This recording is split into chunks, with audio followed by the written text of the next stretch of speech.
시사인의 김은지입니다. 네, 여기 밝게 웃어요?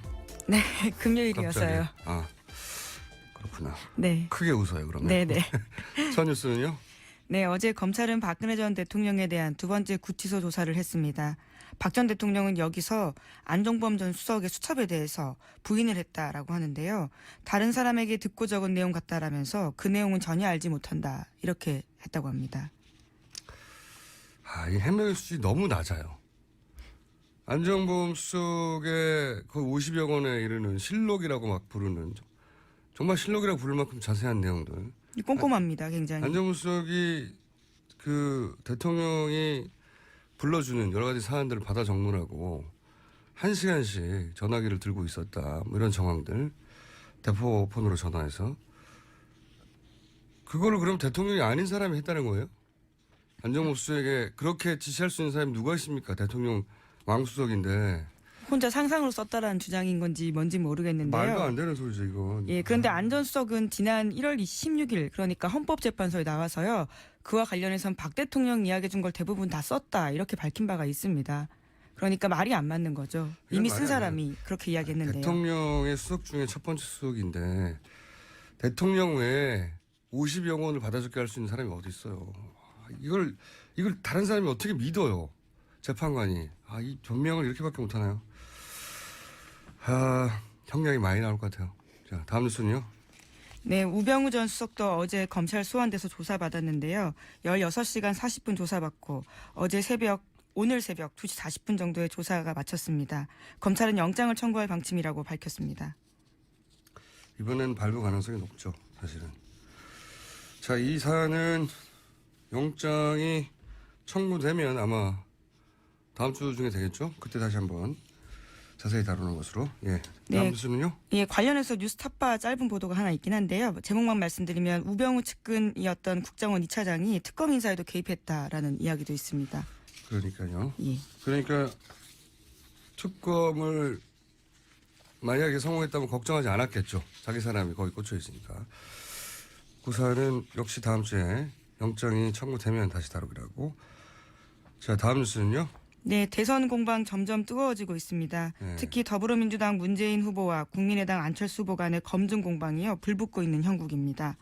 관련해서 안철수 후보 쪽에서는요. 문재인 후보 쪽에서는 안철수 후보 쪽에 차떼기, 사회이사 이런 쪽의 이야기들을 문제 제기했는데요. 예. 지난 24일 전주 행사 당시 포럼에서 조폭으로 분류될 수 있는 사람 몇몇이 사진을 찍었다라면서 문제 제기하면서요. 또 관련해서 차떼기 논란도 있다라고 밝히고 있습니다. 이게 어제 저도 처음에 검색해보고 무슨 일인지 몰랐는데 일단 안 후보 측에서도 또 반대로 제기하는 문제들이 있죠. 예, 그렇습니다. 네. 뭐 관련해서 반박도 하고 있습니다. 터무니없는 네거티브 전략이다 이렇게 이야기하고 있고요. 또 조폭설에 대해서. 예. 네. 그리고 차떼기 논란 관련해서도요. 만약에 맞다면 출당 조치까지 하겠다 이렇게 밝히고는 있습니다. 그리고 누구를 출당한다는 겁니까? 예, 당원 안철수 후보를요? 아니 당원을요. 예, 당원 2명이 지금 선관위를 통해 가지고 고발이 되어 있는 상태입니다. 예. 예. 그리고요. 안철수 후보 쪽에서도 문재인 후보에게 이 검증의 공방을 날렸는데요. 우선은 2003년에 발생했던 노무현 전 대통령 사돈의 음주 교통사고와 관련해서 은폐한 거 아니냐라는 문제 제기하고 있고요. 또 아들 준용 씨의 취업 특혜와 관련해서 의혹이 있다 이렇게 주장하고 있습니다. 이런 건 이제 앞으로 계속 나오겠죠. 이 사진이 찍힌 것 그 자체로는 사실 해프닝에 불과하죠. 어떻게 합니까? 조폭인 줄. 저도 사진 많이 찍히는데 누군지 몰라요. 같이 찍다 보면 뭐 예. 조폭이세요라고 묻진 않겠죠. 예. 저는 묻습니다만은. 아, 그러니까요. 예. 그 예전에 허경영 씨가 예. 박근혜 의원 시절에 옆에서 찍은 사진 가지고 장사 많이 했거든요. 누군지 어떻게 합니까? 네.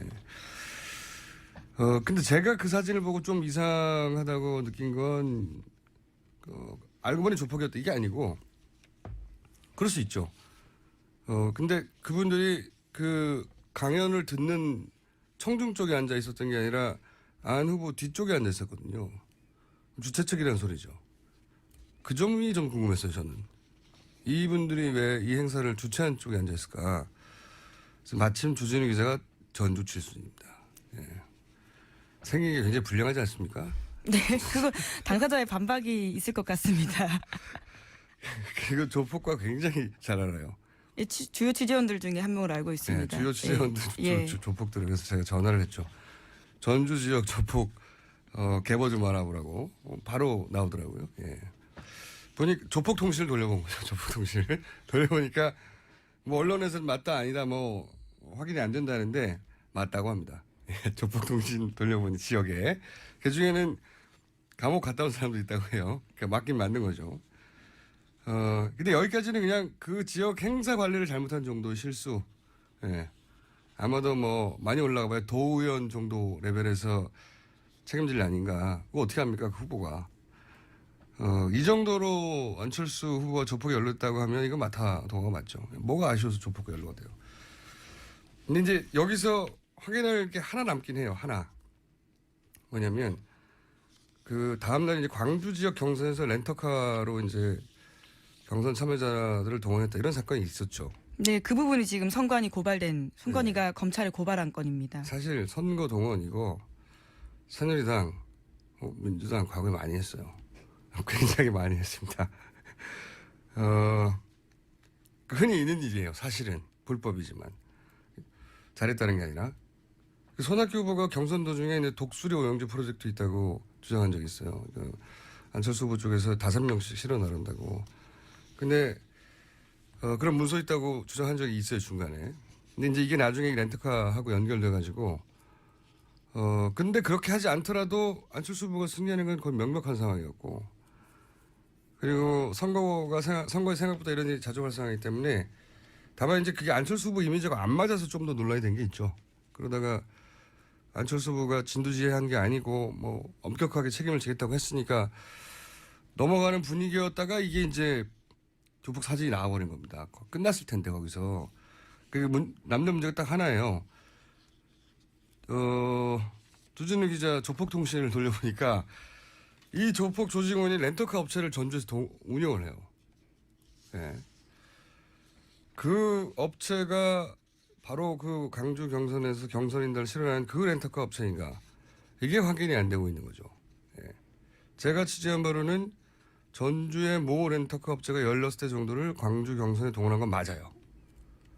한 업체가 아니라 2개 이상의 업체가 같은 집결지에 모여서 취재한 결과 그렇습니다. 그런데 그 렌터카 업체가 바로 그 조폭과 연관된 업체인가 이게 확인된 바가 없는 거죠. 예. 이게 아니라고 확인되면 이건 해프닝으로 끝나는 문제입니다. 깔끔하게. 근데 그게 그 업체가 이 조폭에 연루됐으면 이건 후폭풍이 상당할 수 있고 제가 보기엔 국민의당이 해명을 크게 해야 될 일로. 이 부분이 확인이 안 됐는데 치고 나오는 거는 이건 치사한 거죠. 근데 이건 아직 확인이 안 된 채 남아있긴 합니다. 자, 여기까지고요. 이 공방에. 그리고 그 외에 뭐 많죠. 아들 얘기 나오고 부인 얘기 나오고 네, 앞으로도 계속 나오겠죠. 이런 건. 지지자들 입장에서는 여기 진작에 다 검증된 건데 각 지지자들 입장에서는 근데 어쩔 수 없는 측면이 있습니다. 예. 다른 나라에서는 뭐 학창 시절에 학내에 썼던 뭐 기고문 작은 걸 찾아내가지고 그걸로 막 큰 사건을 만들기도 하거든요. 근데 부인하고 가족들을 괴롭히는 건 어쩔 수 없는 측면이 있습니다. 자. 근데 후보자 가족도 검증 대상에 어쩔 수 없이 포함되는 것들이 있는데요. 네. 음주운전 관련해서 몰랐다라는 부분에 대해서는 박지원 대표가 계속해서 공격하고 있긴 합니다. 그뿐만 아니라 왜냐하면 그때 그 민정수석, 비서실장 이런 사람이라면 이걸 알아야 되지 않느냐라고 연관되는 거죠. 예. 네. 그래서 그 고리로 공격하는 것이고 계속하는 이런 이야기는 계속 나올 수밖에 없어요. 어떻게 대응하느냐의 문제이기도 하고 정말로 문제가 있으면 이제 나중에 밝혀지겠죠. 이 과정 중에 한 달 사이에. 자, 다음 관련 뉴스는 어떻겠습니까? 선거에서. 예, 또 박지원 국민의당 대표와 홍준표 후보 사이, 자유한국당 후보 사이에 공방이 있었는데요. 박지원 대표가 먼저 포문을 열었습니다. 홍준표 후보 찍으면 문재인 후보가 된다는 분위기가 퍼지고 있다. 이렇게 이야기를 하니까요. 이에 맞서서 홍준표 후보가 대거리를 했습니다. 안철수 국민의당 후보 찍으면 박지원 대표가 상황된다라는 말이 있다. 이렇게 받아친 거죠. 네. 저는 이제 한 발짝 떨어져서 본 말이죠. 정치판 최고 기술자들끼리 붙었다. 저는 그런 생각이 들어요. 영남에서의 박지원 대표에 대한 어떤 비호감 믿는 걸 이용하는 그걸 자극하는 기술이란 말이죠. 예.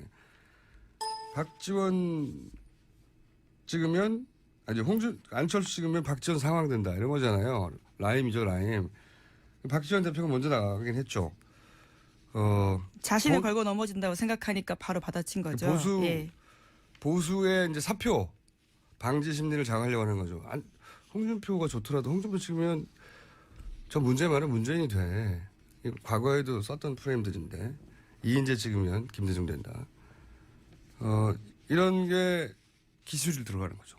네. 이런 네거티브 프레임 기술의 최고 기술자들 둘이 나왔기 때문에 앞으로 어떤 게 등장할지 한 발 떨어져서 보면 이 기술 대결도 흥미로운 관전 포인트입니다. 예. 일단 두 분이 한 방씩 날렸어요. 둘 다 좀 아픈 부분이긴 합니다. 사람들 인식에 있어서. 자, 다음은요. 네, 또 정치권에서 3D 프린터가 굉장히 뜨거운 단어로 떠올랐는데요. 3D. 예. 예, 지난 5일에 김종인 전 민주당 비상대책위원회 대표가 대선 출마했습니다. 그때 그 자리에서요. 3D 프린터를 3D 프린터라고 읽는 사람은 대통령을 할 수 있는 게 아니다라는 취지의 이야기를 했거든요.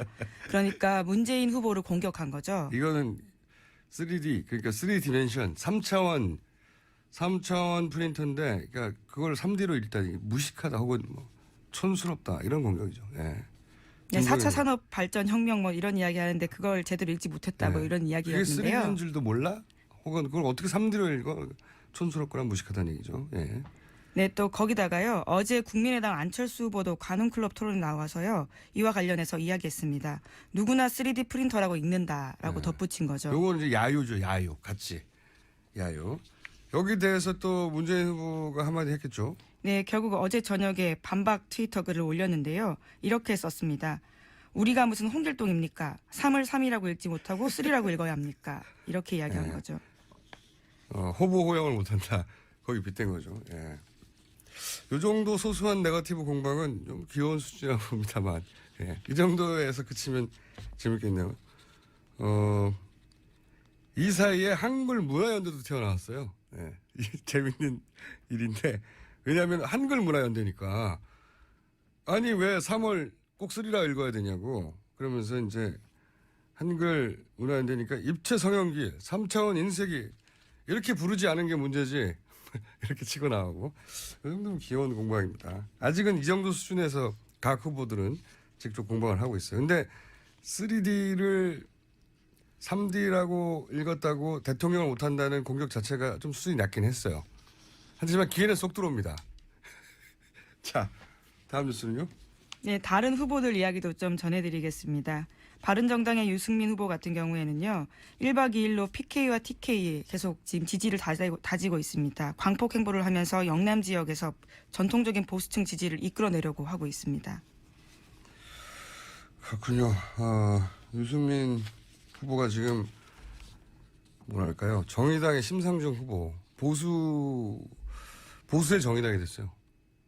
네. 네, 자질은 훌륭한데 지지율이 안 나와서 이렇게 사표 방지 심리에서 자꾸 외면당하고 있는 그렇게 될 줄 누가 알았겠습니까? 예.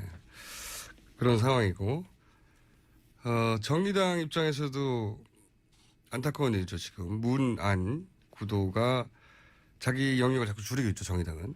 네, 그래서 어제 심상정 정의당 후보가 국회에서 기자간담회 열었습니다. 관련해서 이야기했는데요. 소위 양강구도는 국민의 뜻이 제대로 반영되지 않은 퇴행적인 정치공학의 산물이다. 기득권 세력이 이번 대선을 문재인 대 안철수 양강구도로 몰아가고 있는데 나는 이번에 정치 인생 걸고 완주하겠다. 이렇게 밝혔습니다. 그러니까요. 유승민, 심상정 후보는 오히려 더 이 상황에서 기필코 완주하겠다고 그런 상황이 됐죠. 예전에는 이 진보 진영에서는 진보 정당들이 주로 표가 아쉬우니까 사퇴하라는 얘기를 엄청나게 많이 들었었죠. 근데 이 유승민 후보도 지금 보수 진영에서 그런 압박을 받을 수 있죠. 예. 그런 상황이 될 수도 있는. 그래서 이제 유승민 후보 쪽에 이해은 의원이 이제 다 이해하기 시작했다고. 안티조선 운동도 이해하고 정의당 입장도 이해하고. 예. 대통합의 행보를. 저는 정의당과 바른정당이 만약 이 선거에서 연대하면 참 재밌겠다는 생각을 혼자 합니다. 네. 그런 생각 안 해보셨어요? 두 정당 모두 좀 놀랄 것 같은 제안입니다. 놀라긴 하겠죠. 뭐 예. 못하라는 법이 있나요? 어쨌든 이제 본격적으로 선거가 시작됐는데 짜증도 나시겠지만 사람이 이렇게 싸우는 게 본성이에요. 예. 어쩔 수 없는 부분도 있습니다. 다 검증된 걸로 왜 그러냐도 하겠지만 3D도 나왔잖아요. 뭐 이런 것도 나와서 예전에 생각해 보면 2012년에 안철수 후보가 자신의 고교 시절에 학교 라이벌전에 최동원 선수가 투수로 나와서 그걸 보고 응원했다. 이런 뭐 간단한 에피소드를 얘기한 적이 있어요. 근데 최동원 선수는 연대 77 같은 고등학교 출신인데 안철수 후보는 서울대 80인데 어떻게 같은 시절에 고등학교를 다니냐. 막 허언증이다 이런 공격도 있었어요. 생각해보면 오비전이 있을 수도 있잖아요. 오비전인데 오래전이니까 그때 고등학교 시절에 더 착각했을 수도 있고 졸업하고 왔는데 뭐 그런 기억의 착각이 범죄가 아니지 않습니까? 근데 이 대선 후보는 그렇게 아주 작은 말도 이제 모조리 현미경들이 되고 누가 실수를 덜 하느냐의 싸움 국면으로 들어가서 네. 여기서 누군가가 호투를 잡힐 말을 하면 두고두고. 네, 게다가 이번 대선은 유달리 짧은 기간이기 때문에요. 더더욱 그런 공방이 빨리 뜨겁게 차오르는 것 같습니다. 앞으로 더 많이 나올 거라고 봅니다. 더 많이. 자, 오늘은 그냥 시작되고 3D, 3D는 굉장히 귀여운 수준이에요. 근데 그 첫 출발이 제가 보기에는 안철수 조폭 사진으로 시작된 거다. 어제 하루 종일 검색을 오르면서. 자, 앞으로는 이런 일이 더 많겠죠. 저희가 문제가 되는 거 있으면 좀 디테일하게 짚어보겠습니다. 네. 마침 주진우 기자가 전주 조폭들과 매우 밀접한 관계라서 저희가 좀 디테일한 뉴스를 전해. 네, 취재원으로서 밀접하다라는 취지의 말씀이시군요. 아니 어린 시절에 같이 놀았다는 얘기가 있어요. 제가 어제 예. 통화하다가 거기 어떻게 돼가 잘 알지. 그래서 한참 조폭통신을 어제 밤 늦게 돌리기 시작했어요. 아마 조만간 뭐 구체적인 게 나오겠죠. 아니다, 맞다, 뭐 어디까지다. 자, 여기까지 하겠습니다. 지금까지 시사인의 김은지였습니다. 감사합니다. 새로운 코너입니다. 저희가 내부자 둘이라고 하는 인기 코너가 있습니다. 오늘은 버전 2입니다. 네. 합의 내부자 너희. 오늘 또 다른 내부자 둘. 자유한국당의 원내 대변인 정태욱 의원 나오셨습니다. 안녕하십니까? 예, 안녕하십니까? 예. 국민의당 원내 수석부대표 김관영 의원 나오셨습니다. 안녕하십니까? 네, 안녕하세요. 김관영입니다. 안민석 의원, 김성태 의원 두 분이 이 자리에서 매일매일 싸우거든요. 예, 나오실 때마다. 혹시 들어보셨습니까? 들어봤습니다. 예. 예. 듣고 무슨 생각이 드시던가요? 우리 김어준 공장장님이 너무 심하게 공격하는 것 같다 이렇게 아니 그 서로 민주당 공격합니다. 당원이 아닌가라는 느낌을 받았습니다. 또 이 프레임 당원 아닌가요? 프레임 공격을 또 하시네. 자, 오락 프로그램으로 가는 게 아닌가. 뭐라 그래. 예. 자, 두 분 이제 대선 전국이기 때문에 더더군다나 예. 평상시 평화시에 나온 게 아니라 그리고 제가 보기에는 그 김관영 의원님은 오늘 나를 잘못 잡으셨어요. 그죠? 왜요? 아니, 하필이면 안철수 조폭이 검색어가 막 떠가지고 뭔가 해명해야 될 타이밍이지 않습니까? 검색어는 이제 그렇게 뜨니까 사람들이 궁금하죠. 도대체 네. 안철수 조폭이 어떻게 연결될까? 네. 이렇게 이제 걱정이 돼서 검색을 많이 하신 것 같아요. 저희는 지금 20대, 30대가 좀 지지율이 낮은 편입니다. 네. 그렇기 때문에 이번 기회에 이 인지도는 확실히 높일 것 같고요. 다만 또 조폭과 아무 관계없다라고 하는 것이 밝혀지면 네. 오히려 더 긍정적으로 작용하지 않을까 저는 기대해 봅니다. 이 사건은 어떻게 보셨습니까? 뭐 이제 우리 존경하는 김관영 의원님께서 그렇게 이야기하지만은 의원님 진짜로 존경 안 하시잖아요. 아닙니다. 저는 제가 또 아주 우리 훌륭한 공무원 출신 중에 네. 재선 의원으로서 지금 원내 수석급으로 네. 정말 활동을 열심히 하시는데 다른 야당 의원들 솔직히 우리가 좌파라고 많이 공격하는데 예. 아주 합리적으로 하는 분입니다. 그래서 제가 젊으신 분이 참 잘한다 그런 느낌을 항상 가지고 있습니다. 그렇다고 존경까지는 그냥 의례적으로 쓰는 말은 얘기입니다. 말은 그래 쓰고 상대당 의원님을 부를 때 다소 존경하는 하죠 그럼 다소 존경할 때도 있는 그런데요. 예. 그런데 이번에 그 내가 이거를 그 조폭건 자체를 우리가 네거티브라 그렇게 이야기하는 건 아니고 두 가지 측면이 있습니다.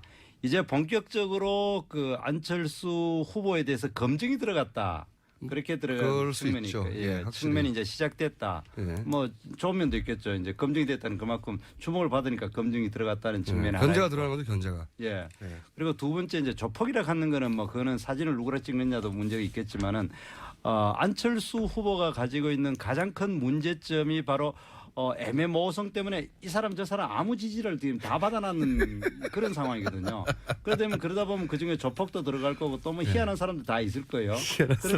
그런 것들이 앞으로 이제 검증 과정에서 막 이제 그 문제가 생길 거고 그러다 보면은 실체가 드러나지 않을까 저들은 그렇게 기대합니다. 그러니까 자유한국당이 바로 세게 들어오네요. 아 세네요. 예.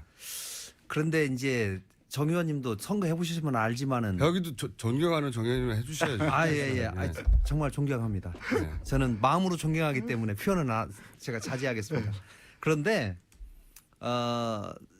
이 선거를 해보다 보면요, 네. 유권자들이 막 와서 사진을 찍어달라고 합니다. 아 그거는 뭐 저도 이해갑니다. 네, 그러면 누군지 몰라요. 예. 그거 거절할 수 없어요. 네. 그리고 솔직히 한 번이라도 사진 찍는 것이 유리하기 때문에 그거 거절하지 않고 다 사진 맞습니다. 이렇게 찍어주거든요. 예. 그렇기 때문에 사진 찍을 때 당신 직업이 뭐요? 뭐 하는 사람입니까? 안 물어보죠. 물어볼 수 없잖아요. 저는 물어봅니다. 물어봅니까? 당신 뭐야 이렇게 물어봅니다. 그렇기 때문에 안 대표님이 그날 가가지고 뭐 강연을 갔다가 끝난 다음에 여러 사람들이 사진 쉽게 말하면 한 20방 이상 그런 찍거든요. 상황이겠죠. 왜? 근데 이 사람들이 와서 사진 한번 찍자고 이 사람들이 사진 한번 찍자고 쭉 사진 찍자고 그러는데 그거를 일일이 다 물어볼 수는 없는 건데 그거를 그렇게 그 사정을 다 아시는 분들이 예. 그렇게 얘기하는 건 좀 과하다는 생각이 저희 들고요. 저 뭐라고 말씀하시겠습니까? 그리고 예, 뭐 제가 꼭 이렇게 토스 안 하더라도 알아서 주고받으시면 됩니다. 충분히 이해할 수 있는 면이 있죠. 뭐 예. 사진 정치인이 사진 찍자고 하면 다 찍는데 예. 이 사태의 본질은 안철수 후보가 가지고 있는 지지의 스펙트럼이 너무나 다양하다는 겁니다. 그 좋은 거 아닙니까? 그러니까 좋은 면도 있지만 그것이 본격적인 검증이 들어가고 실제로 구체적인 정책에 들어갔을 때는 거기에 헛수가 빠지기 시작할 거라는 거죠. 예를 들어서 조폭조차 지지하는 후보 얼마나 좋습니까? 뭐 그런 면도 있지만 보수 유권자도 지지하고 조폭도 지지하고 진보적인 유권자도 지지하고 이렇게 해석할 수도 있잖아요. 뭐 그렇죠. 예. 그런데 이제 조폭이 지지한다는 게 공개적으로 알려지는 순간에 조폭을 싫어하는 국민들이 80%이기 때문에 또 그러면은 이제 95% 되겠죠. 80% 가 그러면 또 아니라. 빠지는 거고 그리고 또 그 안철수 후보가 이제까지 보인 것 중에 젊은 학생들에게 뭔가 있을 것 같아 가지고 막 강연해 가지고 인기 끌었지만 막상 가보니까 별 게 없어 가지고 이 지지율 빠지고 그러니까 이게 안철수 후보 이제까지 보인 일반적인 정치 지지는 어떤 상황이 생기면은 지지율이 확 모였다가 좀 검증이 돼가거나 시간이 지나면 또 쭉쭉 빠지는 항상 밀물과 선물이 왔다 갔다 하는 후보. 그러니까 굉장히 짧은 주기에 밀물이 오고 또 아주 짧은 시간에 선물이 되는 이런 지지율 현상을 보여왔습니다. 그렇기 때문에 이번에도 마침 밀물이 들어왔을 때 조폭하고 사진 찍었고 또 조폭 때문에 선물처럼 이 지지율도 빠질 거다 저는 그렇게 생각합니다. 김관희 의원님 잘하셔야 될 것 같아요. 밀물 들어올 때 정태현 의원님이 생각보다 예. 잘 치고 들어오시는데요. 이제 네. 밀물 들어올 때 조폭가 사진 찍었다라고 하는 말씀 주셨는데 뭐 이게 이제 밀물이 들어오니까 검증이 들어온 건 맞는데요. 네. 실제로 사진 찍은 거는 꽤 오래입니다. 오래 전이고 네. 실제로 이제 광주 경선 때죠. 그때는 예, 아직 예. 지지율이 올라가지 않았죠. 그럼요. 저희가 안 대표가 리베이트 사건 때문에 당 대표를 물러난 다음에 20% 하던 지지율이 5%까지 빠졌습니다. 그렇게 아주 추운 겨울을 무려 거의 1년을 보냈습니다. 그게 이제 너무 쉽게 빠진다는 얘기죠 지금. 예, 5에서 10%를 정말로 저희가 견디면서 거의 1년을 왔거든요. 그리고 나서 이제 검증 다 하고 탄탄히 다진 다음에 더 이상 바닥은 없다. 아니죠. 그 한번 바닥일 치고 때는 왔거든요. 사람들이 관심이 없어가지고. 그렇죠. 지금 네. 문제가 되고 있는 거는 1년 전에 사진 찍은 거 뭐 솔직히 사진 찍은 거로 따지면은 그 문재인 후보도 이보다 더한 사진 많을 거예요. 그런데 이제 지금 그 뭐 이제 그건 완전히 이제 그 설물이 되고 있으니까 그 관심 없고 지금 이제 이 설물일 때 찍었는 사진 그러니까 동시보내기.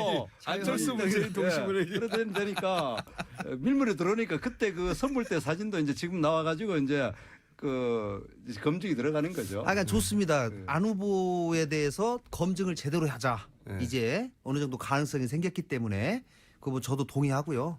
그리고 특히 대통령 될 사람에 대해서 하나부터 네. 열까지 그쵸. 모든 낱낱이 것을 해야죠. 제대로 무슨 생각을 갖고 있는지, 무슨 정책을 갖고 있는지, 그 사람이 어떤 행로를 밟아왔는지에 대해서 정확하게 검증해야 된다는 것은 저도 100% 동의합니다. 그렇기 때문에 저도 마다하지 않을 것이고요. 네.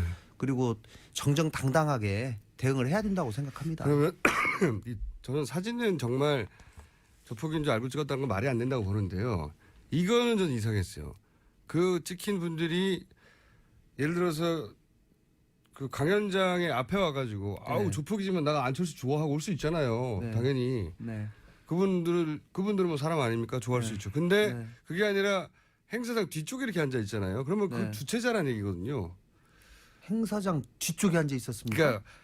그러니까 안철수 후보가 앉아 있고 그 네. 앞쪽으로 이렇게 앉아 있다가 나와서 사진 찍는 게 아니라 네. 행사장 뒤쪽에 이렇게 병풍처럼 앉아 있는. 그러니까 주최 측 쪽에서 앉았구나 이런 사진이란 말이죠. 아니 그 김관영 의원님 정말 존경하는 김관영 의원님 이 문제의 핵심은 네. 사진을 찍었느냐 여부가 아니라 예. 그 렌트카 업체를 하는 뭐 조폭인지까지는 직업을 정확히 모르겠습니다. 그 양반들이 이번에 그 대량으로 사람을 그 뭡니까 이 선거인단을 실어 날랐다는 거예요. 근데 그 렌터카 예. 업체가 그 조폭과 직접 연관이 있는지는 확인되지 그리고 않았어요. 확인이 안 되고 있는데 네. 그래서 지금 그리고 이제 시점으로 워낙 문제를 많이 떨어져 있기 제기를 때문에. 하는 거죠. 예. 그래 되니까 누군가가 이 렌트카 업체 내지 조폭들을 조직적으로 동원한 것이 아닌가 이렇게나만 제가 알기로는 뭐 그런 의혹은 있을 수 민주당에서 있습니다. 예. 문제를 제기한 걸로 알고 있습니다. 그렇기 네. 때문에 이 부분에 대해서 반가우셨죠. 예. 뭐 이게 이제 밀물이 저게 들어오는 저건 것도 또 동지 아닙니까? 설물이 곧 올 겁니다. 설물이 곧 올 겁니다. 설물이 한 달 내려오기를 저들이 아주 기대하면서 네, 저희는 그 부분 알아보셨죠. 아직. 그렇기 그 때문에 뒤쪽에 아직까지 저희가 네, 확인한 그러니까. 바로는 예. 이제 당시에 그 모임 주최하신 분들이 예. 전라북도의 JC 회장 하신 분이 그 모임을 주최를 하셨어요. 예. 근데 그분들이 예, 그러다 보니까 그 사진 찍힌 분들 신분을 정확히 몰랐다 이런 건가요? 안 대표님은 몰랐고요. 그건 당연한 거고. 안 대표님 예. 몰랐고 이제 당연한 거고요. 그러니까 이제 청년들이 이제 몇 분 더 오셨는데 그 JC 회장님, JC 회원들이 그 대부분인데 그분이 또 다른 사람들 이제 여러 예를 들어 오라고 사람으로 하면 또 했겠죠. 데리고 오지 않겠습니까? 그렇죠, 그렇죠. 야 가자 여기도 이런 좋은 모임이 있는데 갑시다 이렇게 해가지고 이제 갔는데 그 중에 뭐 그런 사람들이 포함이 됐는지 모르겠습니다. 몇몇 명 있었다. 예, 그런 차원이지 이게 무슨 조직적으로 됐거나 뭐하거나 이런 차원은 전혀 아니고 그리고 그날 참석한 전체 회원이 한 200여 명 되는데 그 중에 소위 이 또 젊은 청년들은 한 30명 정도 되는 것으로 그렇게 지금 파악되고 있습니다. 그때 그 예. 회원 그 무리에서 온 예, 예, 검증해봐야 예. 될. 6명이 전부가 아니라 안 찍힌 예, 예. 사람들도 있다. 예, 예. 그럼 더 문제 자백하는 거 아니에요? 더 큰 문제 아니에요? 아니요, 그건 아니고 어떤 모임에서든지 간에 사람들이 뭐 올 수 있는 거니까. 예. 뭔가 잘못 말하신 것 같아요. 조폭이 6명이 아니라 30명이었어 뭐 이렇게. 아니요, 그 소위 그 청년들의 그 20대 30대에 속한 사람들이 그 정도 왔다는 얘기고요. 예. 그리고 저는 어쨌든지 간에 자, 안 후보님의 정책이나 생각이 소위 뭐 무슨 조폭을 지원하는 거라든가 그거 조폭에 유리하다든가 그렇게 생각하는 사람들- 사람은 아무도 없어요. 그렇잖아요. 예. 예, 그런 안철수 것이 후보가 아니라면 뭐가 아쉬워서. 예, 예. 그럼요. 그것이 아니라면 이거는 어떻게 보면 선거 과정에서 흔히 있을 수 있는 해프닝이다. 저도 예. 렌터카 업체가 그쪽에 연결된 것만 아니라면 해프닝이라고 봅니다. 그 부분을 기다리시죠. 예, 뭐 그런 부분도 있지만은 중요한 거는 이 사람 저 사람 지지를 다 받는다라는 그 사실이 예. 아마 곧 이제 빠질 겁니다. 쉽게 빠질 것이다. 예, 쉽게 근데 빠질 그러니까 거고. 모든 계층의 지지를 받도록 노력하는 것이 선거 전략 아닌가요? 또? 예. 그렇게 따지면 네. 홍준표 후보는 모든 지지층으로 또 받아야 될 상황 아닙니까? 지금 너무 지지율이 안 올라오고 있는데요. 이제 어떻게 합니까? 그 우리 이제 공격하시죠. 이제 보수는 예. 이제 보수 자체가 35%에서 40% 정도 되기 때문에 예. 그 숨어 있는 사이 보수만 제대로 예, 그 나타나게 하고 자신감을 불어넣으면은 아마 우리가 상당히 가능성이 있지 않겠는가. 자신감이 안 생기게 하고 있지 않습니까 지금? 그러죠. 지금 뭐 그런데 후보가 제대로 뭐가 특히 뭘 우리 보여줘야지 찍는 건데. 김어준 우리 그 공장장님 같이 예. 이제 민주당 사람들 민주당을 아주 저 민주당 노골적으로 사람 흔드는 아닌데요. 사람 입장에서는 그런데 예. 실제로 또 보수주의적인 사람들은 또 저는 홍준표 후보도 되게 좋아해요. 그래요? 예, 굉장히 친하고. 앞으로 하지만 우리 지지율은 안 당이, 나오는 우리 거예요. 자유한국당에도 좀 가입하십시오. 그럴까요? 예. 이중당적. 이중당적. 그 삼중당적도 상관없는데 그 이전에 홍준표 후보가 지지율이 안 나오니까 예. 보수 표심이 불안해가지고 그 다음으로 지금 상황에서는 문재인 후보의 당선을 막는데 가장 유력할 것 같은 안철수 후보가 확 쏠린 거잖아요. 네. 당연히. 예. 이거 어떻게 다시 찾아옵니까? 지금 지금 그것이 안철수 후보는 이제 못 찾아가게 할 테고. 지금 이제 그게 가장 이제 중요한 관건이죠. 예. 지금 우리 그 자유한국당의 생각에는 지금 원래 보수 후보가 보수를 지지한 사람이 한 40% 정도 되는데 지금 현재 아주 강성 좌파라고 생각하는 문재인 후보가 집권을 막아야 되겠다 이런 생각 때문에 지금 그것이 그 안지사 예. 그 이름 뭐였죠? 잠깐 간 거다? 예. 안희정 그걸로 간 거다? 갔다가 네. 또 이쪽, 안희정 지사한테 도지사한테. 갔다가 예. 그다음에 또 그것이 아무리 안희정 관심이 지사가 도저히 없어도 가능성이 없어지니까 다시 이제 안철수 후보한테 지금 가고 있는 잠시 그런 머물렀다? 가고 있는데 머물렀다가 계속 끝까지 갈 수 있잖아요. 그렇죠. 그는 선거도 선거는 이제 알 수가 없지만 얼마 안 그래서 남았는데. 저희들은 그 저는 끝까지 보수 간다고 봅니다. 후보를 보수를 지지하는 세력들을 어떻게 모을 거냐 이것이 이제 관건인데 우리는 두 가지 점에 주목을 하고 있습니다. 첫 번째는 예. 우리가 출발 자체가 굉장히 늦은 측면이 하나 있습니다. 예. 탄핵 때문에. 그리고 두 번째로는 제대로 된 보수를 결집할 수 있는 인물이나 정책이 아직 그 제대로 선보이지 못했다. 이런 측면인데 지금 이제 그 홍준표 지사가 본격적인 활동을 하게 되면은 그러게 되면은 그것이 모이지 않겠는가? 본격적인 활동을 하시려면 빨리 도지사직을 그만둬야지. 그렇죠. 네. 지금 연설도 못 하고 있잖아요. 지금. 그걸 지금 우리 김어준 우리 공장장께서 공격하려고 뭐 어제부터 굉장히 준비를 많이 하시던데요. 아니 저는 항상 얘기했어요. 이 문제는 깔끔하게 털어야지 너무 구질구질해 보입니다. 원래 그 양반 성격이 안 맞는 그렇죠. 행동을 보이고 있더라고요. 원래 홍준표 후보의 성격상을 탁 털고 나와야 되는데 이거 계속 공격받게 돼 있어요. 그래서 현직 도지사라서 선거운동을 못해요. 후보가 됐는데 이런 말도 안 되는 상황이 어디 있습니까? 지금 현재 말이 안 되죠, 의원님. 지금 정태옥 의원님 말이 안 그렇게 되죠. 합리적인 아니지. 의원님한테 그렇게 물어보시면 참 입장 곤란합니다. 그런데 그거는 전략적인 선택이라고 저는 생각을 합니다. 왜냐하면은 이것이 이제 객관적으로 봤을 때에 도지사가 그 사퇴를 하게 되면 다시 보궐선거를 치르게 되면은 그거는 이제 보궐선거 그 자체는 이제 대통령 선거 때 같이 했던 큰 돈이 적 안 듭니다. 그러나 그 후에 대부분 이 보궐선거를 치르고 나면은 다시 시장 군수들이 대거 사퇴할 수밖에 없는 그런 상황이 됩니다. 아니 근데 그거는 알겠는데 1년 이상 남았는데 당연히 1년 이상이라기보다도 지금 실제로 정확히 따지면 1년 뭐 한 20일? 1년 열흘밖에 안 남았습니다. 왜냐하면은 내년 6월 아니 20일 1년 이기 열흘이 아니라 때문에 6개월이 남아서 그렇죠. 그러니까 아니, 선거법에 그런데 그렇게 분명히 됐을 1년 때 이상 남으면은 예, 그렇게 보궐선거가 되고. 대충 계산하면은 그렇게 들어가야 되는 게 경남 도민들이 부담해야 되는 돈이 약 300억입니다. 그러니까 돈 아끼려고 경남 도민들이 가진 선거권도 있잖아요. 내가 1년이라도 내가 원하는 도지사를 뽑고 싶은 권리가 있는데 그런데 그 300억이라는 돈을 겨우 1년 정도 하는 걸 가지고 네. 그 돈이 너무 300억이라는 아까워서 돈을 그런 드리는 게 겁니까? 아깝다. 그는 전략적인 선택은 만약에 똑같은 논리로 한다면은 만약 그 사퇴를 해가지고 다시 연쇄 보궐선거가 이루어져가지고 300억이라는 돈을 들었을 때 거기에 대한 비난은 또 어떻게 할 겁니까? 누가 비난하는데요? 근데 그래 되기 때문에 그러니까 사실은 네. 솔직히 얘기하면 홍 지사님이 출마를 안 하셔야 돼요. 에이 그런 너무 비약이고 아니 왜냐하면 저희 당 기준으로 보면요. 정치자금법으로 기소돼가지고 1심서 유죄 두 분의 기소만 돼도 네. 기소만 돼도 당원권 정지입니다. 두 분 이름이 지금 검색어에서 이 대선 후보 자체로 난리 당내 났어요. 경선에 등록 자체가 안 돼요. 저희 당 이 기준에 의하면 사실은 지금 하면은 안희정 지사나 아니 그거는 이미 다 끝난 안희정 일이잖아요. 지사는 민주당입니다. 예, 민주당인데. 국민의당을 아니, 공격하시죠. 다 마치 끝난 얘기고. 해픈투비 지금 국민의당에 예. 마침 해픈투비 해픈투비 진짜 수고 나왔습니다. 해픈투비. 지방자치단체장이 없다고 해서 어쩌다 그렇게 보니. 아니 얘기하는 게 그것은 아니고 저희 일반적인 지금 엄격해진 당내의 그 자격 기준 후보 자격 공직 후보자 자격 기준에 의하면 요즘은 사실은 정치자금법 위반으로 기소가 되면은 그 즉시 당원권 정지를 하고 있거든요.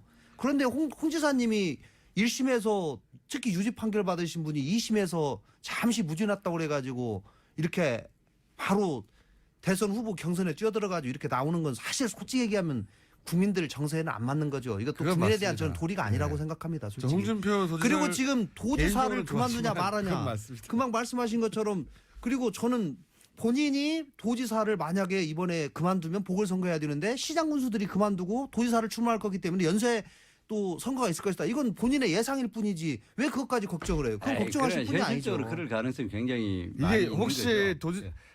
홍준표 후보가 떨어지고 나면 도지사 돌아가려고 그냥 내버려두는 거 아니에요? 아 그렇지는 않죠. 왜냐하면 그 사퇴를 확실히 이제 9일날 하니까. 혹은 자기 사람들을 챙기려고 하는 거 아니에요? 그래서 뭐 그거네. 그것까지는 우리가 이야기를 할 수는 없지만은 어쨌든 이 부분에 대해서는 뭐 하나의 나도 네. 그 만약 똑같은 논리로 사퇴를 해가지고 300억이라는 돈을 쓰게 됐을 때 그러면은 그 비난도 있을 수 있기 때문에. 의원님, 그건 제가 보기에 약간 궁색해가지고 새로운 논리 개발이 필요합니다. 돈 문제로만으로는 이게 디펜스가 잘 안 될 것 같아요. 다음에 논리 개발해 와가지고 이 방송에 나올 수 있도록 한번 섭외해 주십시오. 알겠습니다. 오늘 하신 말씀 중에 제일 재밌었던 건 해픈투비. 영어 좀 되십니까? 아예 아닙니다. 우리 부지부식간에 해픈투비 어쩌다 보니. 영어 예. 잘하십니다. 아 그래요? 예. 영어를 왜 잘하십니까? 아니 전혀. 왜 잘하신다고? 영어를 하십니까? 잘하고 싶었습니다. 아 사모님이 영어를 워낙 잘하시기 때문에. 사모님요? 예. 왜요? 캘리포니아에서 사시는 지금 대한민국 통상 교섭을 책임지고 계셔서. 사모님이요? 예. 어. 그래서 제가 같이 사시니까 사모님과 저는 영어로 잘하고 있습니다. 대화하시는. 전혀. 저도 한때 영어를 굉장히 잘하고 싶었던 사람 중에 한 명입니다. 네, 해픈투비 정태우 의원님 앞으로 제가 해픈투비로 아니 말하다 갑자기 해픈투비가 툭 튀어나와가지고 네. 제가 깜짝 놀랐습니다. 자연스럽게 녹아들어가지고. 네. 자 그런데 국민의당이 만에 하나 그 조폭이 하필이면 그 렌터카를 한 조폭이었다라고 만약 연결고리가 나와버리면 어떡합니까? 그런 일 없어요. 그런 일 없다고요? 자꾸 가정적으로 말씀하시는데 그거는 제가 볼 때는 그럴 가능성 저는 제로라고 봅니다. 그렇게 단정적으로 아니 그건 제가 확신합니다. 그래요? 예. 네. 근데 그 지금 이제 뭐 네거티브라고 자꾸 이야기하는데 네거티브가 아니라 검증이 본격화되면은 네. 국민의당의 아킬레스건은 예. 그랬을거요? 이 뭐 조폭보다는 네. 이 정체성이 뭐냐? 그 중에 가장 중심이 되는 것이 네. 이 박지원 당 대표가 되지 않을까? 저는 그렇게 생각합니다. 지금 이제 안철수 후보를 바라보는 많은 시각들 중에 홍준표 의원이 후보가 말한 안철수 찍으면 박전 상황 된다 그 프레임이요. 그러니까 정확한 표현은 뭐 상황까지는 안 될지 몰라도 그 안철수 찍으면은 박지원이 집권하는 이런 현상이 일어날 거다.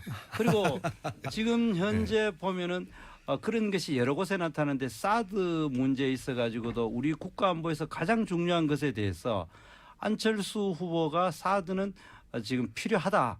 뭐 이런 생각을 가지고 있습니다만은 그러나 박지원 대표를 비롯한 국민의당 당론으로서는 그 해야 된다 이렇게 이야기하고 있고 그거는 여러 가지 정책에 있어가지고 사드 문제는 어제 관훈 토론회에서 안철수 대표가 명확하게 입장을 얘기를 했습니다. 네, 입장을 좀 바꾸셨죠. 예, 확실히 해야 되고 앞으로. 근데 당론하고 다르지 않습니까? 당론도 변경하는 절차를 가지겠다라고 분명히 얘기를 했고요.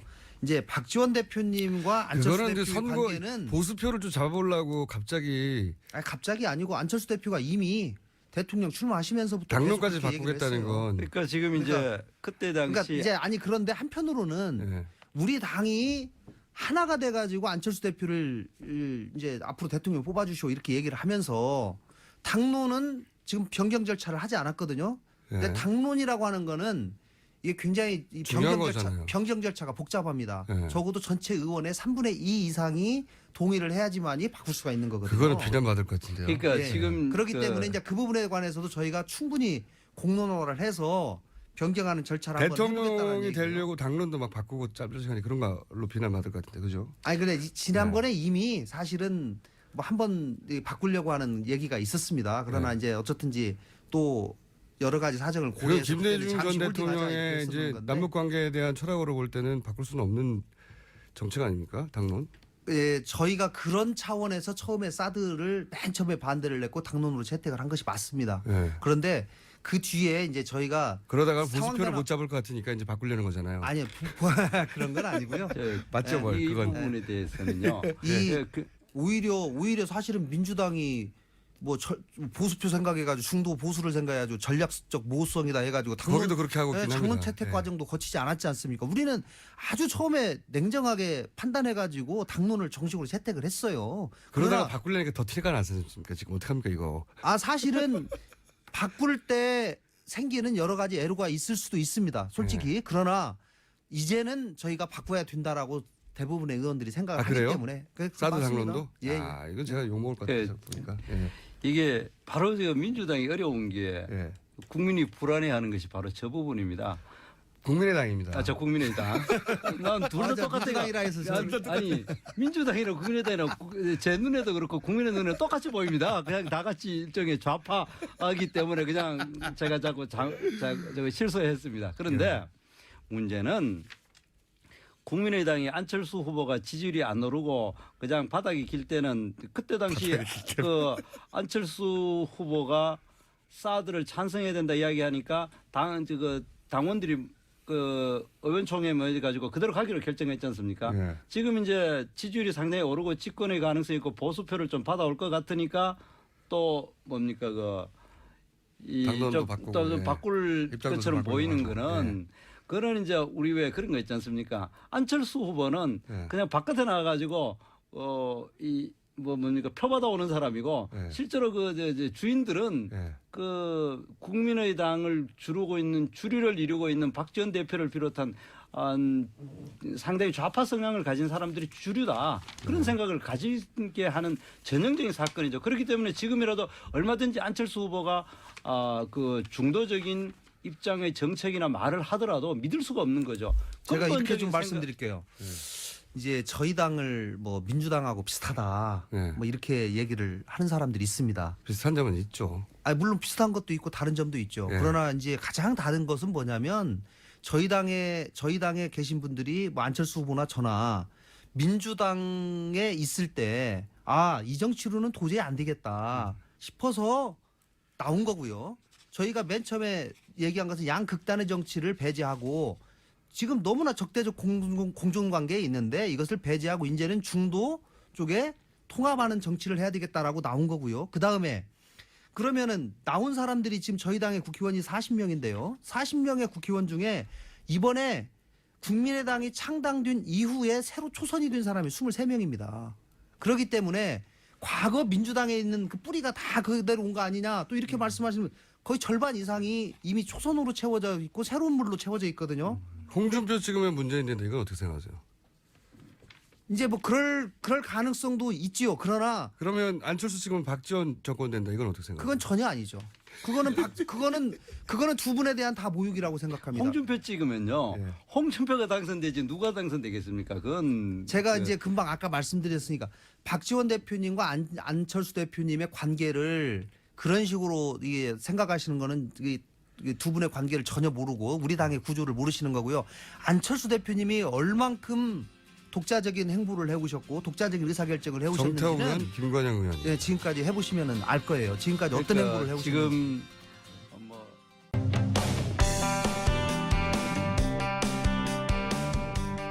우리 정부가 세월호를 인양하는데 시행착오가 많습니다. 3년이나 준비한 인양이 왜 이렇게 시행착오가 많을까? 과연 올해 4월 인양 계획이 애초부터 있었던 걸까? 이 문제 한번 짚어보겠습니다. 나라살림연구소 정창수 소장 전화 연결됐습니다. 안착오가 참 많습니다. 그래서 이제 사람들이 가진 의구심이 2017년에 3월 과연 이게 계획되어 있던 건가 이런 의구심들이 있어요. 소장님이 좀 예산의 관점에서 파헤쳐 보신 게 있다면서요? 예. 예, 저도 좀 약간 의구심이 있어서 네. 한번 예산을 확인해 봤더니요. 네. 올해 2017년도에 인양추진단 예산 자체가 편성되지 않았습니다. 아하. 거기다 또 그 돈을 쓰는 조직, 그 행대부 조직도에서도 예. 추진단이 딱 한 명 직원으로 소개되고 있습니다. 예. 그리고 이제 그분은 전화를 받지 않는데, 여하튼 지금 현재 예산을 지출하는 것들이 과거 썼던 돈 이월하고 또 아니면 재대책을 갖다 쓰는 것으로 지금 추측되고 있습니다. 그러니까 예산의 관점에서 보자면 2017년도에 세월호 인양이 예정되어 있기 때문에 그와 관련된 예산을 미리 책정해 둬야 되는데 계획이 있었다면 예. 적어도 예산의 관점에서는 2017년도에 세월호를 인양할 거라고 잡아둔 예산이 없다는 거죠. 그렇죠. 예. 간단하게 말하면. 예, 작년 11월까지 예산을 편성할 수 있는 기회가 있었거든요. 예. 그리고 그때까지 1단계도 저희 인양이 안 되고 있었던 상황이기 때문에 네. 만약에 의지가 있었다면 뭐 설사 늦어져서 작년에 못했더라도 예. 예산을 충분히 편성할 시간적 여유는 있었습니다. 근데 전혀 하지 않았다. 적어도 작년 11월까지는 올해 그러니까 작년 기준으로 내년에 세월호 인양을 3월에 할 테니까 관련된 예산을 잡아두는 게 만약에 계획이 있었다면 정상인데 그런 잡혀있던 예산이 없다는 거죠. 한마디로. 예, 없었고 시도한 적도 없었다. 시도한 적도 없었다. 예. 그러면 그 일반이 가지고 있는 이거 정말 세월호가 탄핵되니까 갑자기 끌어올려진 거 아닌가 하는 의구심을 밑받침하는 예산 관점에서의 정황이네요.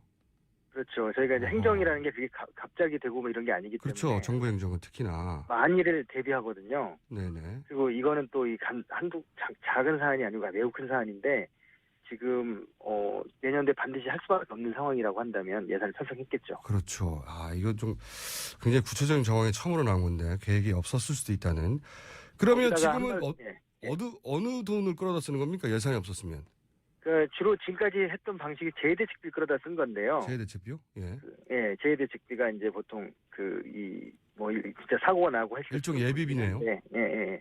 그런데 이제 그 돈이 예비비를 쓰면서 주로 예전에도 분향소 예산 같은 경우에도 해수부 소득지원과에서 이제 편성하고 지출을 추진단에 쓰는 그런 방식이었는데 지금도 그런 비슷한 방식으로 쓰고 있는 것 같고요. 재대책비라는 거는 제가 정확하게 좀 정리를 하려고 재대책비에서 쓰는 게 정상 아니냐 이런 의심이 있을 수 있으니까 제가 이해하는 게 맞나 좀 봐주십시오. 재대책비라는 건 예를 들어서 갑자기 예상치 못한 폭우가 온다든가 뭐 홍수가 생긴다든가 그런 재해가 생겼을 때를 대비한 예비비지 이렇게 세월호가 만약에 계획되어 있었다면 거기서 끌었을 일이 아니다. 이렇게 이해하면 맞습니까?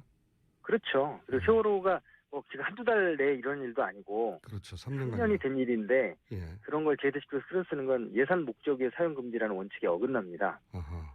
그래서 더더욱이 세월호 인양 비용은 갑자기 끌어다 쓰는 거다. 예. 아하. 그러면 추가 비용은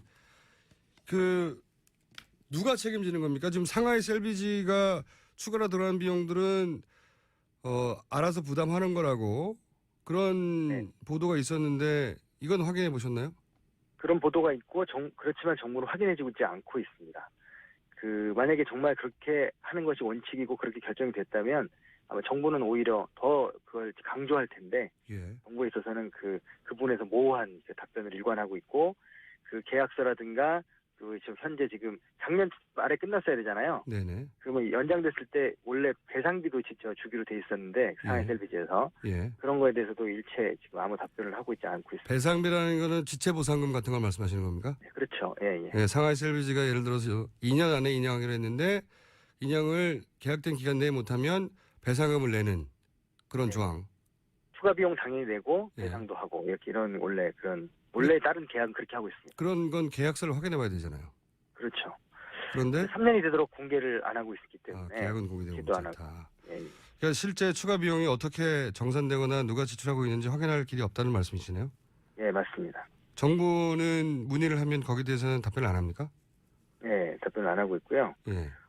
그 예산에 대해서도 저희가 사실은 공식적인 답변이 없어서 예산서나 서류에서는 확인할 수 없고 그래서 이제 이리저리 물어보면 정황상 일단 여기저기서 돈을 끌어다 쓰고 있다. 그렇게 하는 증언들이 나오고 있습니다.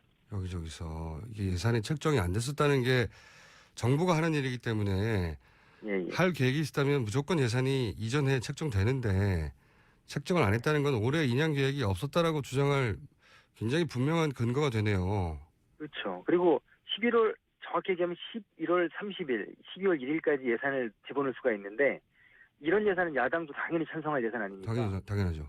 예. 근데 이제 그거에 대한 아무런 제한이 없었습니다. 이거는 해명해야 될 사안이네요. 계획이 있었다는데 왜 예산을 안 잡았냐고. 왜냐하면 해수부에서는 진작에 오래전부터 계획이 되어 있었다고 주장했거든요.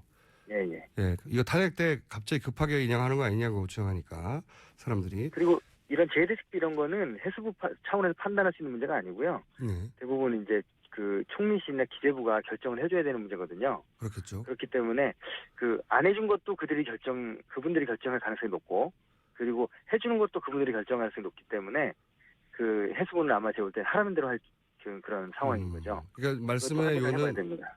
예. 말씀의 요는 재대책비를 해수부가 쓰고 싶다고 마음대로 쓸 수 있는 게 아니라는 거네요. 예, 맞습니다. 예. 의혹이 점점 커집니다. 그러면은 언론에 보도된 세월호 인양 관련 비용 1,005억인가요? 1,020억인가요? 그 돈은 언제? 입니다. 예. 예, 그건 언제 책정된 겁니까? 그건 이제 계약 기간 2년이었으니까 예, 그 2년 전, 예. 2년 전에 2년 예산. 반 전, 2년 반 전에 책정된 거죠. 예. 그 이후에 지금 금액은 전혀 반영된 게 없다. 예, 예. 아하. 알겠습니다. 그래서 오늘 네, 예. 그래서 저는 정부가 예, 빨리 계약서라든가 이번에 그 지체된 상황이나 이런 것들 명확한 공개를 하고 예, 국민들의 의혹을 풀어줘야 뭐 자기들이 억울하다면 예. 풀어줘야 되는 거고 지금 굉장히 많은 의심들이 있다는 사실을 좀 인정했으면 좋겠습니다. 알겠습니다. 오늘 말씀 감사합니다. 네. 우리 시각으로 오늘 새벽 미국의 도널드 트럼프 대통령과 중국 시진핑 국가주석이 정상회담 일정에 들어갔습니다.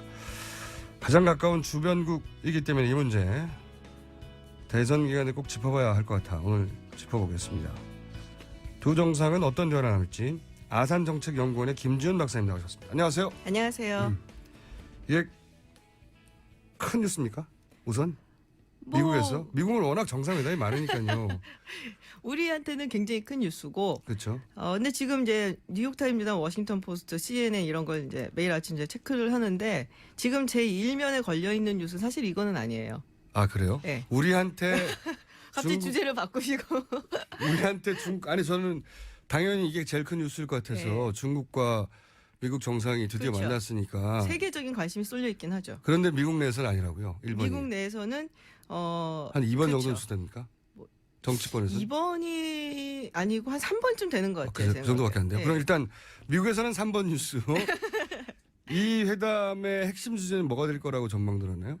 이제 백그라운드 브리핑을 했었어요. 백악관에서. 시작하기 전에 어떤 얘기가 녹을 것인가. 예, 예. 첫 번째 1순위 의제는 무조건 무역 통상. 통상. 예, 그걸 예. 이제 가장 강조를 해서 이야기를 했고 그게 예. 아마 주가 될 것 같고요. 그 다음에 이제 북핵 문제도 거론할 나올 것이다. 것이다. 이렇게 예. 얘기가 나오고 있죠. 그러면서 당연히 사드 문제도 나올 수 있겠네요. 사드 문제도 뭐 사이드로 나오긴 하겠지만은 그게 뭐 주가 될 것 같지는 않고요. 그래요? 그건 우리한테는 정말 급한 얘기지만 사실상 미국도 그렇고 중국도 그렇고 이거는 그냥 들어오는 걸로 기정사실화를 한 것 같아요. 일단 했다. 예, 그러니까 중국 측에서도 이거를 어떻게 뒤집긴 힘들다 현실적으로 그거는 네. 이제 인정을 좀 하는데 뭐 얘기는 못 하고요 그렇게는 네.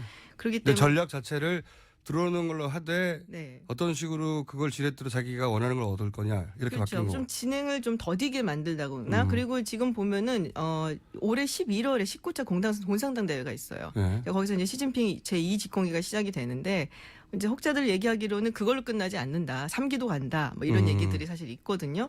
근데 어쨌든 간에 이번 11월까지는 그래도 시진핑 주석이 좀 강한 모습을 좀 보여줘야 되니까 그때까지 이렇게 물러서지는 않는 그런 모습을 보이지 사드 않겠냐. 배치를 가지고 전면적으로 붙지는 않지만 네. 사드 배치가 들어오는 건 기정사실을 하되 그렇다고 쉽게 받아들이는 모습도 보일 수가 없다. 그러면 안 되죠. 예, 일단 예. 그런 밀리는 모습이니까. 그렇죠.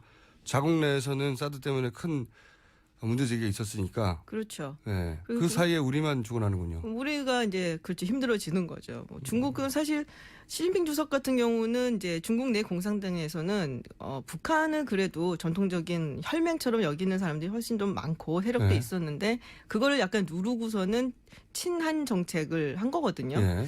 그러니까는 지금 이런 사태가 살짝 좀 스크래치가 나는 일종의 그런 상황이고. 자신이 취해왔던 친한 정책이 한국에 쌀을 배치하면서 예. 그거 봐라 잘해줬는데. 쟤는 어차피 예. 미국 편 아니냐 뭐 이런 식의 얘기가 음. 자꾸 나오니까 이제 여기서 물러나기는 좀 힘들죠. 그쪽에서는 한 줄로 말하면 쟤는 어차피 미국 편인데 네, 그러니까 우리가 항상 제발- 잘해줘봐야 소용없었는데 그렇죠. 헛짓했다. 네. 이런 분위기 간단하게 얘기하면 하하. 그런 분위기고 사드는 한 서너 번째 이슈고 가장 큰 거는 이제 무역 갈등. 네. 이것이 될 것이다. 네. 무역 갈등이야 무역 부분이 트럼프 대통령 전공 분야 아닙니까? 그 문제. 전공을 하고 있죠, 그거 가지고. 네. 전공 분야고 그것이 일본 주제가 될 것이다. 네. 근데 이제 말씀하셨을 때 저는 이게 당연히 가장 큰 뉴스일 줄 알았는데 네. 두세 번째라면 첫 번째가 뭡니까? 첫 번째는 미국 내 지금 첫 번째 뉴스. 네. 그거는 지금 이제 닐 고스치 대법원 연방 대법원 판사 지금 인준을 거치는 중이거든요, 상원에서. 근데 민주당에서 필리버스터를 했어요. 그 우리 익숙하죠, 필리버스터. 익숙하죠. 생각나더니 또 막 추억이 지금 막 떠오르고 있는데 민주당에서 왜 필리버스터를 필리버스터를 합니까? 너무 극우적입니까? 제가 보기에는 아주 극우는 아니에요. 예. 그러니까는 물론 이제 뭐 보수적인 우파 성향을 가진 그 그럼 대법원 당연하죠, 판사를 뭐. 당연히 이제 우파 대통령이니까. 임명을 하려고 했고, 예. 근데 내놓았던 처음에 생각하고 있던 3명의 후보가 있었는데 그 중에서는 그래도 가장 그래도 이성적이다. 뭐 예. 이렇게 이제 말이 평가를 되는? 받았고, 예. 예. 근데 이제 뭐 여러 가지 지금 뭐 반이민 행정명령이라든지 그리고 이제 미국 같은 경우는 사실은 대법원의 역할이 굉장히 중요하거든요. 왜 중요한지 그걸 좀 설명해 주세요. 왜 왜 중요하냐? 인준에 대법원 인준에 이렇게 미국 정치권 1번 뉴스가 되고 그리고 그렇게 양쪽이 전면적으로 붙었는지 네. 왜 중요한지 설명해 이렇게 주세요. 급작스럽게 주제를 바꾸시니까 준비해온 사람으로서 당혹스럽게. 준비하는 건 제가 그냥 글로 잘 읽어보겠습니다. 나중에. 그러니까 미국 정치, 저희는 그게 1번인 줄 알고 여쭤봤는데 1번이 아니라니까. 예.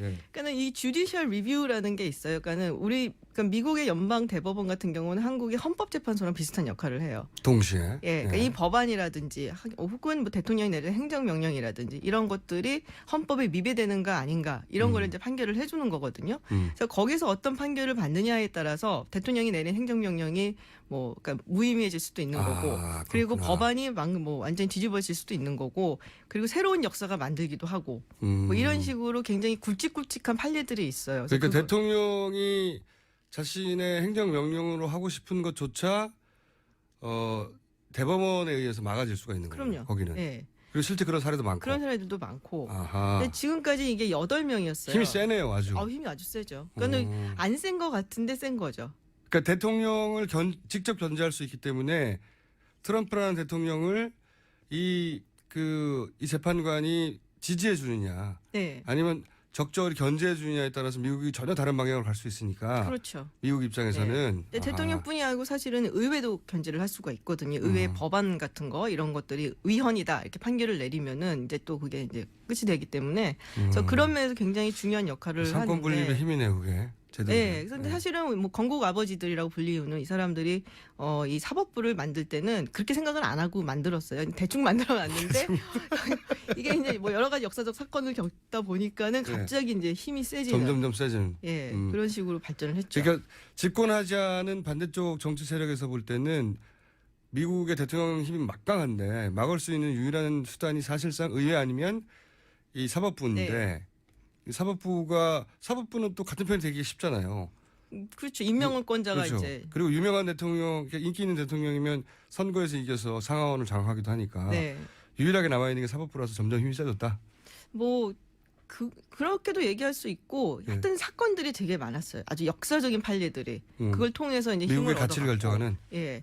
근데 그게 이제 원래 사실은 요번 이 이제 고스치 판사가 임명이 되는 그 자리가 원래는 오바마 대통령이 임명을 했었어야 되는 자리거든요. 네. 그러니까 2016년 초인가 이제 스칼리아 대법관이라고 아주 네네네. 보수파의 유명한 거주가 사건이죠. 예. 예, 사망을 하면서 갑작스럽게 사망을 했죠. 그래서 그래갖고서는 민주당 측에서는 우리가 임명을 했어야 되는데 뺏겼다. 도둑 맞았다. 라고 그런 생각을 또 하는 배경이 거고. 있구나. 왜냐하면 1년 자기가 그 임기가 끝나기 1년도 전이었는데 네. 공화당에서 막았죠. 청문회 청문회도 안 열었어요. 예. 예. 계속 막았죠. 정말 불쌍해요. 그 판사, 그 메릴, 그 갈란드 판사인데 그렇다고 굉장히 진보도 아니고 약간 중도 성향이 굉장히 많았던. 그러니까 오바마 대통령도 이 사람은 이 해주겠거니. 정도면 되겠거니 했는데. 예, 근데 이제 청문회도 안 열고 그래갖고 저는 진짜 안 됐죠. 뭐 판사로서 거의 최고 1년 자리인데. 이상. 예. 그래서 복수를 하는 면도 있네요. 뭐 그런 것도 있고요. 그리고 지금 트럼프 행정부에 하는 것에 대한 어떤 반발 그리고 인기도 별로 좀 없고 그러니까 이제 한번 뭐 고민을 좀 했던 것 같아요. 민주당에서도 그러다가 그냥 필리버스터로 가자.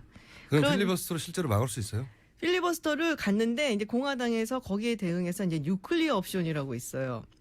뉴클리어는 예. 핵폭탄 아닙니까? 예, 그렇죠. 근데 원래 이제 필리버스터를 막으려면은 그 상원의 5분의 3. 그러니까 100명이니까 60명이잖아요. 이 60명이 이제 필리버스터 그만둬라라고 얘기하지 막을 수가 있는데 재미있는 게 미국 헌법에 상원의 법안이 통과하거나 뭐 인준이 되거나 이런 부분에 대해서 몇 명 이어야 된다라는 그 명확한 문구가 없어요. 예. 하원은 있는데. 예. 그러니까 대신에 상원에서는 그 필리버스터라는 제도가 있고 예. 대신에 의원의 6분 그러니까 5분의 3이 이거를 막아라 하면은 필리버스터 간도라 하면은 간둘 수가 있다라는 것만 있는 거예요. 예.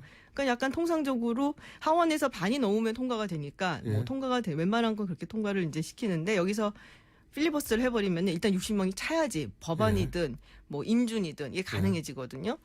그래갖고서는 지금 이제 필리버스터가 가 있는데 이제 상원에서 그 룰스 커미티라고 있어요. 그러니까는 그 상원의 어떤 그 통과시키는 법안이라든지 이걸 통과시키는 우리나라 룰을 법사위 바꿀 같은 수가 거군요. 있어요. 예, 그걸 네. 바꿀 수가 있는데 네. 이거를 이제 공화당 측에서 바꾸겠다고 그걸 몇 번 워닝을 줬었어요, 경고를. 예. 그리고 트럼프 대통령 사실은 바꿔라 뭐 이렇게 얘기를 했었고. 예.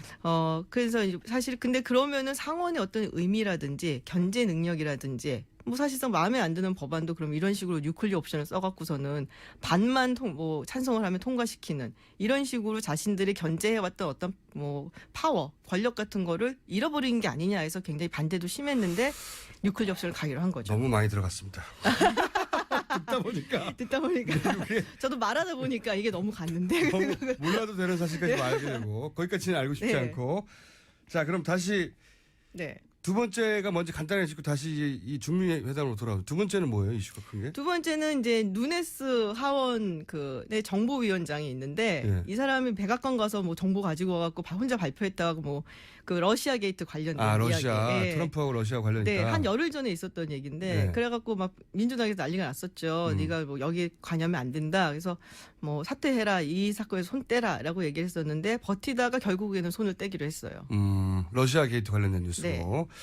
그건 우리하고 상관이 없고 다시 그러면 그 미중으로 넘어와가지고 지난번에 그 트럼프 대통령이 독일 메르켈 총리하고 만났을 때 악수도 안 하고. 악수도 안 하고 아주 졸렬한 예. 행태라고 외교적으로도 말도 안 되는 행위고 그런 비난을 받았잖아요. 네. 혹시 이번 그 정상회담을 전망하는 미국의 분위기는 뭡니까? 뭐 어떻게 될 것 같다 뭐. 근데 크게 많이 이렇게 웨이트를 주지는 않는 것 같아요. 왜냐하면 이게 그냥 다들 얘기하는 게 알아가는 단계의 미팅이다라고 얘기를 하고 있거든요. 본격적인 건 안 나올 거다. 예, 그러니까 영어로는 뭐 get to know each other 미팅이다. 뭐 이렇게 얘기를 하고 있고 물론 이제 무역이나 통상 부분에 대해서 시진핑 주석이 굉장히 많은 선물 보따리 갖고 온다는 얘기도 있고 네. 그리고 이제 그에 대해서 뭐 트럼프 대통령 측에서도 무역 통상 이야기를 많이 하고 그 중에서 특히 강조를 할 부분이 그 중국 시장을 좀 열어라. 그러니까 중국 시장 예를 들면 자동차 시장 같은 경우는 관세가 25%가 붙어요. 그러니까 이걸 좀 낮추든지 해라 뭐 이런 압박이 들어가고 농산물 시장도 뭐 중국이 미국산 뭐 쌀이라든지 콩 같은 건 많이 수입을 하는데 그러니까 쇠고기 마켓 요걸 좀 열어라 뭐 이런 얘기 압박이 좀 들어갈 거다. 우리하고 상관없는 얘기죠. 얘기고. 우리랑 상관은 없죠. 이제 북핵 얘기가 우리랑 좀 상관이 있는 그다음에 얘기긴 이제 하죠. 두 번째 세 번째 이슈라는 북핵 문제에 대해서 그 백악관에서 내놓은 뭐 입장이나 최근에 성명이나 이런 건 어때요? 그게 사실은 뭐 예전 행정부하고 크게 달라진 건 없어요. 별로 네. 할 말 다 했다. 예. 별로 할 말 없다. 이런 얘기만 계속 나오던데. 그죠. 미사일 쐈는데 뭐 그 국무부에서 성명이 나왔죠. 그 네. 틸러슨 장관 성명이 나왔는데 미사일을 쐈대더라. 네. 이상 할 말 없다. 그러니까 저도 통상적으로 뭐 규탄한다 뭐 이런 말이라도 나올 줄 알았는데 이상무 뭐 뭐 이런 식으로. 그동안 할 말은 다 했다. 예. 더 이상 할 말은 없다. 예. 이게 전부더라고요. 그래서 뭐지 뭐 전부 다 뭐 이런 별로 관심이 얘기였는데. 없다 이런 수준이에요. 근데 예상외로 트럼프 대통령이 북핵 문제 관심이 있다는 얘기가 있어요. 그래요? 그러니까 오바마 대통령이 나가면서 풀지 못한 문제는 자기가 네. 풀겠다. 그러니까는 그 얘기를 특별히 했대요. 내가 정말 마음에 걸리는 게 하나가 있는데 이게 북핵 문제다. 예의 주시를 해라. 그래서 이란 문제는 자기가 해결했는데 네. 오바마도 풀지 못한 게 북핵이다라는 네. 언지를 주자 승부욕이 발동 뭐 이럴 수도 그렇죠. 있겠네요. 오바마 못한 거 내가 해준다. 뭐 이런 게 있을 수가 있죠. 불안합니다. 트럼프가 해결하겠다고 덤비면 불안합니다. 혼자라도 지금 하겠다고 얼마 전에 파이낸셜 타임즈하고 인터뷰를 했잖아요. 네. 중국이 도와줘야 되는데 안 도와주면 우리가 하겠다. 그래서 어떻게 할 건데요? 그때 그건 말할 수 없다. 뭐 이렇게 말할 수 없다. 뭐 비밀이니까. 일단 보니까 지금까지 나온 이야기만 보면 미국은 북한 그 핵 문제에 대해서 직접적인 위협이 당장 되지 않는다고 생각하는 것 같고 네, 장사꾼들은 당장 뭐가 문제가 안 되면 관심을 제껴두잖아요. 그렇죠. 그런 느낌이 틸러슨 장관도 국무장관도 할 말이 없다. 그 양반도 원래 기업가 장사꾼 네. 출신이다 보니 더더욱 그런지 그 외교나 정치에 오랫동안 익숙한 사람은 여기다가 외교적 발언도 하고 뭔가 신호도 던지고 네. 뭐 하는 척하고 하는데 이 사람들은 그런 게 없어요. 그렇죠. 그리고 사실 오바마 대통령도 그랬듯이 한 번쯤 북핵 문제 해결하면 노벨상 탈 수 있잖아요. 네. 제가 보기에는 그런데 뭐 별로 노벨상 같은 거 관심 있을 편도 아닌 것 같고. 근데 그런데도 불구하고 북핵 문제는 좀 관심이 있었대요. 그러니까는 예를 들면은 이제 국가정보국에서 국장이 이제 브리핑을 해주거든요. 일단 대통령이 당선이 되면은 그 네. 매일매일 똑같이 현직 대통령 같이 해주는데. 그거를 일주일에 한 번만 하라고 자기는 머리도 아프고 골치 아픈데 일주일에 한 번만 오라고 그랬는데 북핵 문제만큼은 브리핑을 그래도 거의 매일 받았다. 그런 이유가 있겠군요. 오바마에 대한 콤플렉스가 있잖아요. 그렇죠. 예, 오바마 콤플렉스는 여러 번 언론에 등장하던데 오바마도 못한 건 내가 해주겠다. 뭐 해내네. 이러면, 예. 그게 불안해요. 승부욕이 이렇게 발동이 돼갖고 그게 불안해요. 승부욕이 없어야 되는데 이상한 해법이 나올까봐. 예. 지금 근데 당장은 뭐 나오는 게 없다. 뭐 여러 가지 얘기는 했죠. 뭐 세컨더리 경제 제재를 한다. 그 얘기가 가장 많이 나왔고. 세컨더리 보이콧을 하겠다는. 예, 얘기 그리고 나왔죠. 이제 모든 옵션은 테이블에 있다 얘기를 했는데 그거는 오바마 대통령도 그렇게 했었어요, 네. 사실. 그리고 틸러슨 장관이 그때 와갖고선 세컨더리 보이콧한다, 뭐 이런저런 얘기한다 해서 그리고 구체적으로 어떻게 하냐, 중국이 도와줘야 되는데 세게 할 거다, 뭐 이렇게 막 세게 할 거다. 그러니까 디테일한 얘기는 별로 나오진 않고 그냥 추측만 지금 난무하는 상태죠. 중국도 뭐 사드 문제에 대해서는 사실상 속으로는 인정하고 있는 거고 그렇죠. 미국도 북핵 문제가 당장 해결될 수는 없는 것 같아서 우리하고 직접 연관된 이슈가 여기서 치열하게 다루지는 않을 것 같다. 이거네요. 네, 제 전망. 생각에는 좀 그래요. 그리고 기본적으로 1차 순위 관심은 무역 통상이에요. 자기들끼리 돈 문제, 예. 장사 문제. 그러니까 브리핑할 때 그걸 보면은 이제 그쪽에서 먼저 얘기한 백악관 측에서는 무역 통상 문제가 주 의제로 다뤄질 거다 얘기를 하고 이제 기자들이 질문을 하니까 북핵 문제도 물론 다룰 거다. 뭐 이런 안 한다고 할 수는 없잖아요. 예, 하긴 할 것 같아요. 다들 이제 두 가지는 이제 그거 거다 이렇게 얘기를 하고 있으니까. 이건 어떻습니까? 저희가 나오실 때마다 한 번씩 탄핵되나요? 이렇게 얘기했는데 저는 그 미국 사회가 뭐 엉성하고 말도 안 되는 건 맞지만 정치 시스템에 있어서 그 너무 고비용 정치 구조이긴 하지만 네. 로비 시스템 때문에 근데 이 장치가 잘 돼 있는 부분도 많잖아요. 그럼요. 특히 정치인들이 공적 지위를 자기 사적 그 어떤 이익을 위해서 쓸 때에 대해서 대단히 엄격하잖아요. 그렇죠. 아주 조그만 거 하나가 네, 아주 작은 것도 사실 서구 사회에서 그런 거 강한 편인데 미국도 그러니까 이익이 충돌할 때 자기 이익과 그 공적 이익이 충돌할 때 공적 이익을 따르지 않고 사적 이익을 쫓아가면 가차없잖아요. 그렇죠. 트럼프가 거기 굉장히 약하잖아요. 매우 약하죠. 역대 가장 약한 것 같아요. 예, 제가 보기에도 매우 그런 개념이 없는 것 같아요. 가족이 다 그냥 지금 약하죠. 그러니까 가족이 들어와서 막 하잖아요, 막. 예, 지금 사위도 굉장히 뭐 많아요. 사위도 사위도 많고. 많고. 근데 지금 실세잖아요. 네, 사위가 넘버원 실세고 예. 가장 가까이 있는 사람은 딸인데 그 백악관 안에서 힘을 굉장히 가지고 있고. 예, 지금 뭐 일단 직함은 줬어요. 네. 대신에 이제 돈은 안 주는 걸로 이게 걸리니까 그렇게 되면은 근데 둘 다 자기 사업이 있잖아요. 뭐 재능 기부 차원에서 보시면 되죠. 그러니까 그런 근데 거. 보통 재산이 있으면 백지신탁 한다든지 사업을 네. 멈춘다든지 그런 거 안 했죠. 그런 게 안 하고 자기 사업 하면서 이거 하는 거잖아요. 그렇죠. 그러니까 상상하기 힘든 건데. 사위는 뭐 손을 좀 뗐다고 그러더라고요. 원래 네. 중국에서 투자 받아갖고 뉴욕에다가 부동산 개발을 하려고 했는데 그 부분은 이제 손을 좀 뗐다 이렇게 얘기를 하는데 뭐 손은 뗐지만은 보고는 받지 않을까요? 어떻게 돌아가는지. 그리고 딸은 아예 손도 안 댔잖아요. 그렇죠. 자기 장사를 이게 어느 나라든 상식적이지 않은 상황인데 네. 그 자본도 계속 나오죠. 이 잡음도 계속 나오고 그리고 근데 요거는 사실 지금은 러시아 게이트에 살짝 묻혀 있는 워낙 네, 크니까. 그런 상황이에요. 전통적인 적성국인데 하도 둘이 손잡고 뭘 했다고 하니까요. 뭐 그거는 굉장히 명확해 보이기는 해요. 네. 둘 중에 하나가 큰 뉴스로 조만간 나오지 않을까. 그래서 김진 박사님하고 이틀 연속으로 왜 탄핵되었는가 하게 되지 않을까. 자, 오늘은 중미 정상회담 잠깐 짚어봤습니다. 오늘 말씀 감사합니다. 고맙습니다.